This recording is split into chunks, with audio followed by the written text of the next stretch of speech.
Estamos apresentando Marco Zero, onde tudo começa. Eu já devolvo a bola, já que falamos de futebol, para o meu caro Alexandre Palmar, que está conosco lá no H2Foz, trazendo já as primeiras informações, o primeiro bate-papo dessa manhã de 18 de julho. Certo, Moacir. Você, engraçado que você fala da barba, você dá aquela alisada, né? Eu convido a todos os ouvintes da Rádio Clube a também acompanharem a Rádio Clube pela live no Facebook, para olhar como está bem cuidada essa barba do Moacir, muito elegante. Estou aqui com o Cassiano Preve, supervisor do Marco das Três Fronteiras. Bom dia, Cassiano, seja muito bem-vindo. Bom dia, Alexandre, bom dia a todos os ouvintes e espectadores aí da Rádio Clube. Cassiano, a tentação é grande para falar de futebol, mas hoje não vai dar não, né? Hoje vamos passar por essa, deixa quieto.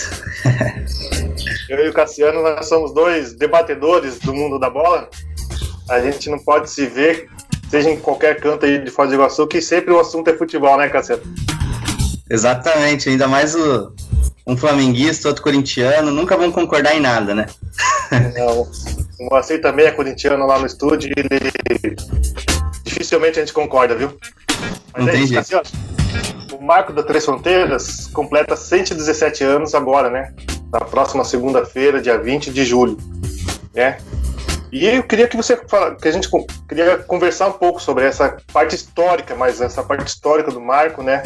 Eu acho que poucos espaços de Foz do Iguaçu tem tanta história quanto o Marco das Três Fronteiras e a região do Porto Meira, ali o encontro dos rios Iguaçu e Paraná.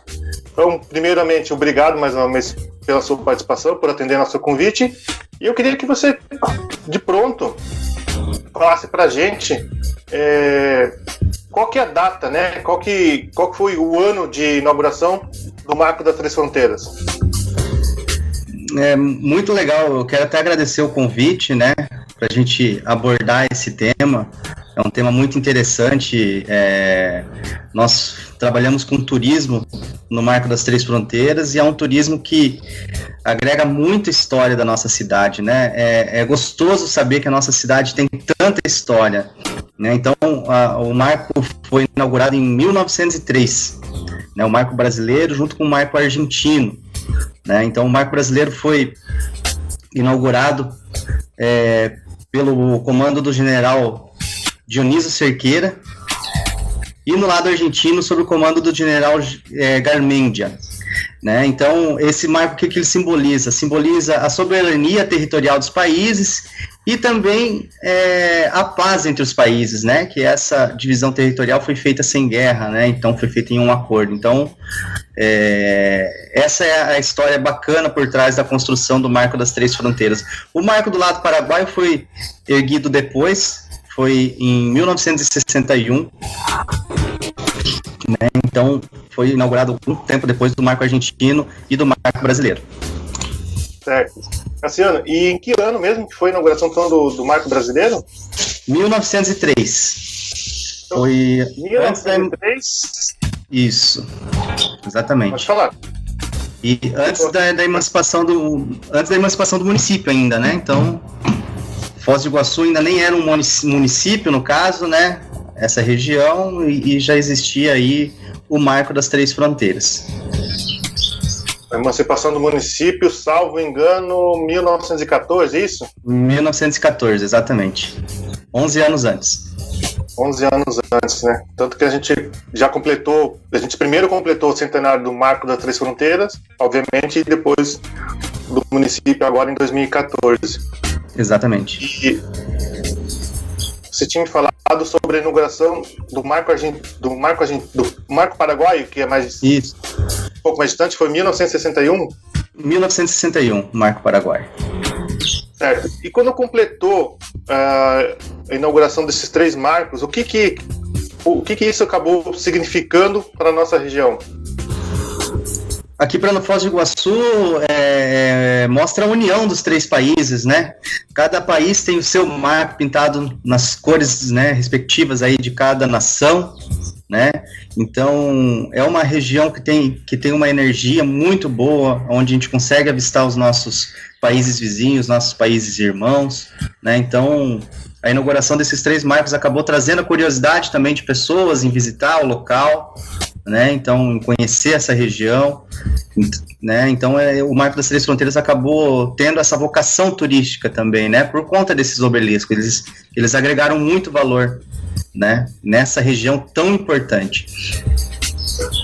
É realmente algo, eu não sei se é o único no mundo, mas é algo que, se não for o único, poucas regiões do mundo têm, né? Não estou falando de encontro de 3 países, mas estou falando de um encontro de 3 países, né, por rio e com marcos visíveis, né? Isso que é o interessante. Você pode avistar os outros dois sempre em qual país você estiver. Exatamente. E essa relação dos ritos das 3 fronteiras, como é seu espanhol, Cassiano? O meu é terrível.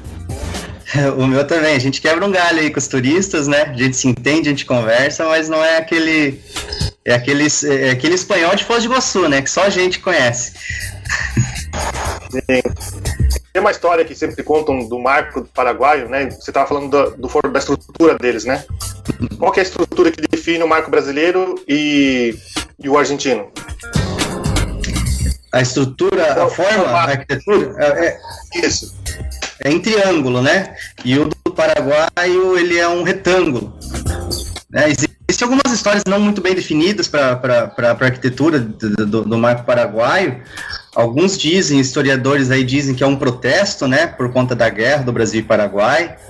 E outros que eu acho mais certo, assim, que eu acredito mais é por conta do formato ali, né? Que o Paraguai, ele tá de frente para o Brasil e para o Paraguai, então ele é reto, assim, né? Diferente do Brasil e da Argentina, que é num triângulo, é numa esquina. Então eu acredito que essa é uma história, assim, mais coerente, assim, para a construção, né, dessa arquitetura. Ambas fazem sentido, né? Mas exatamente. Essa segunda que você falou talvez faça um pouco mais de sentido. Realmente é algo que sempre fica em aberto quando a gente fala em história do marco. Outro aspecto que eu queria falar para comentar contigo em relação ao marco é sobre essa localização dele, né? O que você pode trazer para nós do significado dessa localização dos rios, principalmente dos rios? Então, isso é muito interessante, Alexandre. Quando a gente recebe os turistas, né, visitantes ali no Marco das Três Fronteiras, e a gente conversa muito e explica também o contexto dessa região. Hoje, inclusive, nós temos um personagem lá, né, um anfitrião no Marco das Três Fronteiras, que ele fala com os turistas e ele explica um pouco dessa história, né, que muitos turistas acabam não conhecendo, né. Então, é uma região muito importante. No encontro entre Brasil, Paraguai e Argentina, no encontro entre o Rio Iguaçu e o Rio Paraná, 2 rios importantíssimos, né? Que o Rio Paraná nos brindou com a maior geradora de energia limpa e renovável do planeta, e o Rio Iguaçu nos brindou com uma das maravilhas da natureza, que são as Cataratas do Iguaçu. Então, assim, são 2 rios muito importantes que se encontram ali, né? E formam a Foz do Rio Iguaçu, que dá origem ao nome da nossa cidade, né? Foz do Iguaçu. Então, ali dá o nome da nossa cidade. Então, é uma importância histórica fantástica que a gente tem ali. É um local, assim, privilegiado, de uma energia muito boa, um pôr do sol, né, muito bonito. A gente fala que é o pôr do sol mais bonito da América, um dos mais bonitos do mundo, né? Então, os visitantes vão ali para contemplar o pôr do sol e receber toda aquela energia, né, aquela energia gostosa. Energia das águas também, né? Exatamente. Certo. Você falou de um anfitrião. Que história é essa de anfitrião? Ele faz parte das nossas apresentações culturais lá no Marco das Três Fronteiras, né? Então a gente vem inovando, né? Sempre inovando, trazendo novas apresentações. O que a gente quer com o Marco das Três Fronteiras? A gente quer que o turista ele se sinta bem e que ele saia também com informação, né? Essa informação que a gente está conversando aqui, que o turista, então, ele tenha esse conhecimento. Então, a gente tem lá um anfitrião, né, que ele se apresenta, né, e ele conta um pouco da história dos rios, ele conta a história, né, da inauguração do Marco das Três Fronteiras, o que os marcos significam, ele conta um pouco dessa curiosidade em relação ao formato do Marco Paraguaio, né, então isso começa no pôr do sol, né, então ele vem e conta toda essa história, aí acontece o pôr do sol, ele faz uma menção ao pôr do sol, então as pessoas ali, o pôr do sol, ele sempre foi um atrativo, as pessoas vão lá para ver o pôr do sol, mas agora ele ganhou uma importância maior, né, com essa apresentação, com esse contexto, né, e daí esse anfitrião também ele participa das apresentações culturais, né, então a gente tem a dança lá da Lenda das Cataratas, ele conta a história da lenda enquanto está acontecendo a dança, então as pessoas entendem, né, aquela apresentação, né, acabam conhecendo também a Lenda das Cataratas, né, depois ele conta a história, né, do tango, ele conta a história da polca paraguaia, ele conta a história do samba. Então a gente, além são shows de danças, mas mais que show de dança, a gente fala que é uma apresentação cultural, porque tudo tem a ver com a cultura da nossa região. Então, através das danças, a gente contextualiza o local onde a gente vive, né? Com a apresentação das Lendas das Cataratas, com a história do samba, né? O samba não tem só o samba, passa pela gafieira, passa pelos malandros lá do Rio de Janeiro, né? A Maria Lata d'Água, então ele conta um pouco da história da Maria Lata d'Água, né? Que foi uma passista, né, que sambava com uma lata d'água na cabeça, né, conta a história do tango, que o tango começou a ser dançado apenas com os homens, então primeiro aparecem os homens lá, os homens dançam sozinho o tango lá na apresentação do Marco, e depois tem toda a apresentação de tango que é hoje, né, a mesma coisa em relação à polca paraguaia. Então, assim, além de ser show de dança, a gente fala que é uma apresentação cultural, porque tem todo esse contexto histórico, a gente passa pela história das danças também e da cultura dos países. Eu acho que eu já sei quem que é esse anfitrião, ele deve ser São Paulino e usa óculos, né, não? É o Petrúcio, né? Você conhece ele? Eu tô falando de você mesmo, né? Tá não. Ah, mas a gente tem que estar afiado, né? Tem que saber tudo, né? A gente atende turistas aí do mundo inteiro, do Brasil, e a gente tem que conhecer muito bem a nossa história, e é uma história gostosa, né, uma história que nos motiva, né, e é gostoso de passar isso para as pessoas, né, nos orgulha muito, nós que somos de Foz do Iguaçu, né. Eu que estou conversando com você também, te acompanhando por vídeo, percebo essa energia justamente ao você contar todas essas histórias, né, de uma forma sequenciada, sem parar. Realmente dá para perceber que vocês abraçaram, né, o Marco das Três Fronteiras.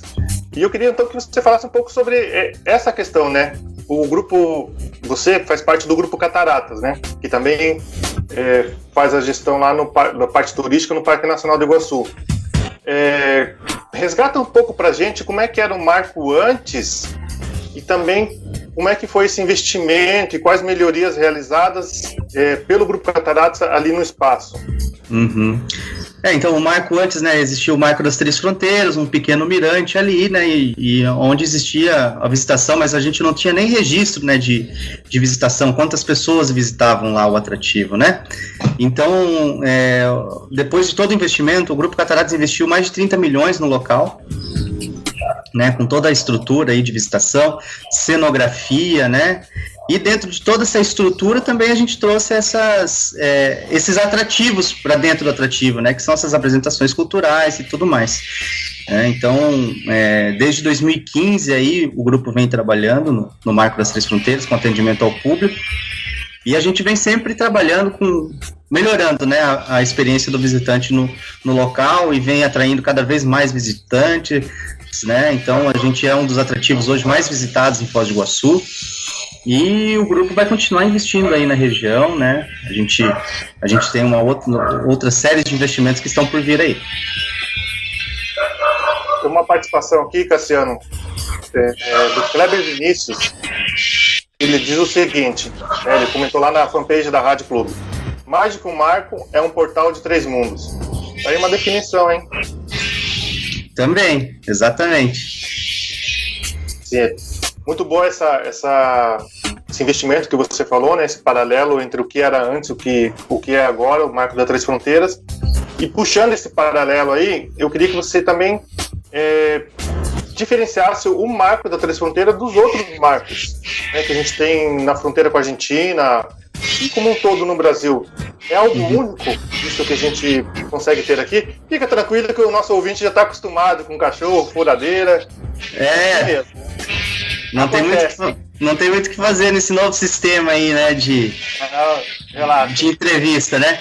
Mas, Alexandre, não é o único marco, existem outros marcos, né, na fronteira entre Brasil e Argentina, né? Numa fronteira seca aí de 25 quilômetros aí que a gente pode falar entre Brasil e Argentina, são 310 marcos, né? Então, porém, o marco brasileiro é o marco mais visitado, é o marco mais bonito, né? Sem dúvida nenhuma. São quantos marcos, então, na fronteira com a Argentina? Num raio de 25 km de fronteira seca, são 310. E no país como um todo, temos quantos marcos? Num país como um todo, a gente tem informação aí de... Eu não tenho uma informação muito precisa de 6.500 marcos, Alexandre. Ou seja, é algo característico, né, das nações, dos países, fazer essa delimitação de várias formas, entre elas com obeliscos, né, com marcos. Exatamente. Para fazer essa demarcação aí do território. Cassiano, fica tranquilo quanto a furadeira, só não deixa a sogra passar aí atrás pelada, hein? Não. Hoje eu tô na casa aqui da minha mãe, que eu tô cuidando do meu filho, que a minha esposa tá trabalhando, e não tinha como falar com vocês aqui e com o meu pequeno junto, que ele não deixa, não. Eu imagino, mas eu tava brincando porque tem algumas lives aí que dá uns inusitados de pessoas passando por trás. Muita vontade no vídeo. Eu vi alguém arriscando passar ali e falei, vixe, agora a censura vai pegar a gente. Vai pegar. Bom, Cassiano, indo para nossa reta final aqui, a gente está falando do marco da Três Fronteiras, né, em plena 4 meses de quarentena, né, aqui em Foz do Iguaçu. A nossa quarentena, as nossas restrições começaram, salvo engano, no dia 17 de março. Então, praticamente 4 meses, né? Abril, maio, junho e julho. E nesse intervalo a gente teve uma tentativa de reabertura dos atrativos e depois, por medida preventiva de precaução, os atrativos eles foram fechados novamente. Que é a situação do Marco das Três Fronteiras, o Parque Nacional, o Itaipu, o Parque das Aves, e entre outros atrativos. Como que está agora a expectativa, as conversas por uma nova tentativa de reabertura, Cassiano?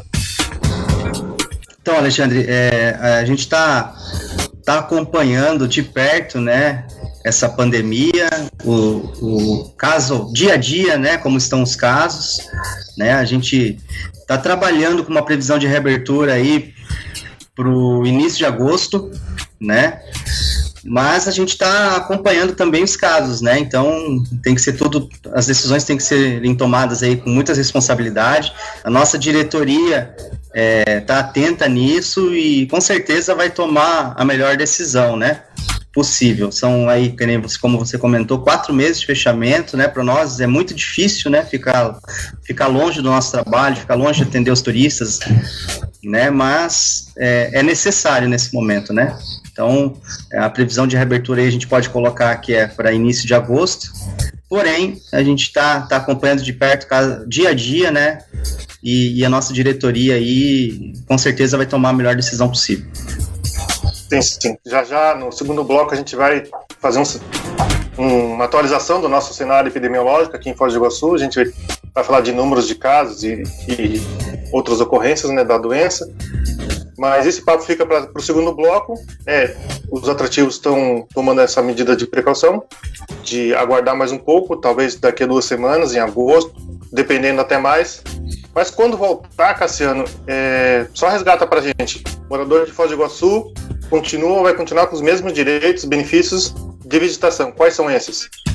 O morador de Foz do Iguaçu, o Marco das Três Fronteiras é um espaço para o morador, né, de Foz do Iguaçu. Então, o morador não paga, apenas levando o comprovante de residência, um documento com foto, apresentando na bilheteria, faz o cadastro rapidinho ali e tem a isenção de entrada, né?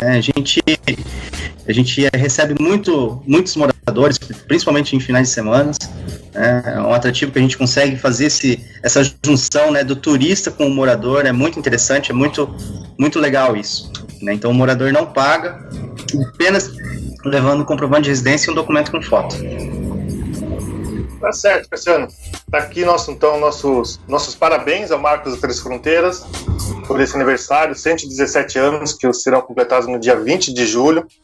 Você bem colocou um atrativo, um obelisco até com mais história do que a emancipação do município. Não do que o município em si, porque daí a gente vai pegar a história da colônia militar, né, da Vila Iguaçu, aí realmente a história da região, né, se for pegar mais atrás ainda, a missão, né, retratada pelo filme A Missão, mas a história dos indígenas, enfim, a história, a nossa região é muito rica, realmente história. A gente só pegou um extrato aqui, um trecho, né, e especificamente do Marco. Meus parabéns. Ainda bem, que senão você ia me complicar aqui. Se você quisesse voltar, você ia me apertar aqui. Tranquilo. Cassiano, meus parabéns aí por esse trabalho, pelo Marco das Três Fronteiras, parabéns ao grupo do Cataratas S.A. E a gente fica na expectativa dessa reabertura com segurança, com tranquilidade, de modo que garanta a proteção a todos, né? E é isso. Um abraço e bom final de semana e até logo, né? Se podemos dizer assim. Com certeza. Obrigado, Alexandre, pelo convite. Estamos sempre à disposição para quando precisarem. Beleza, então.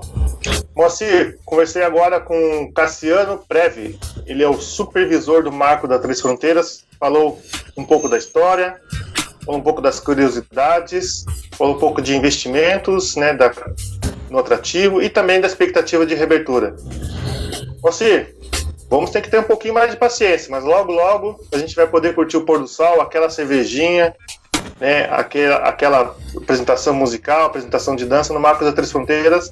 E eu tô numa expectativa boa, hein, você, porque a batatinha e canoa do Marco das Três Fronteiras é outra coisa que é muito boa.